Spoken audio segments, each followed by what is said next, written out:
শুভ দুপুর চলে এসেছি কৃষ্ণনগরে, কেননা কৃষ্ণনগরে আমার ননদের বাড়ি আর উপলক্ষ ননদের ছেলের বিয়ে।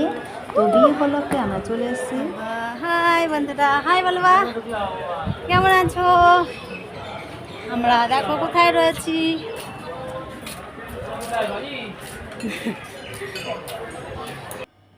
হ্যালো বন্ধুরা, কেমন আছো?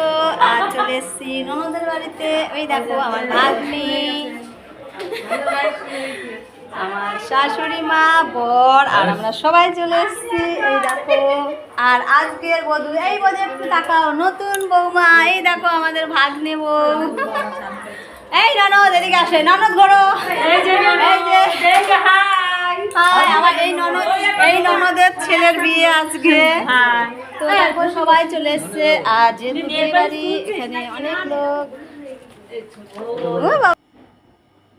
রাতে অর্কেস্ট্রার হবে, এর জন্য ওই জায়গায় দেখলে ওইখানে ফাংশনের ব্যবস্থা করা হয়েছে। আর এটা হলো গিয়ে গেস্ট রুম। দেখো এখানে কোণে বসবে এবং গেস্টরা বসবেন, আর পেছনে আছে খাবার রুম। তো গেস্ট রুমটা এখনও পুরো তৈরি করা হয়নি, তৈরি হচ্ছে। টাটা, বাই বাই, পরে আবার কথা হবে।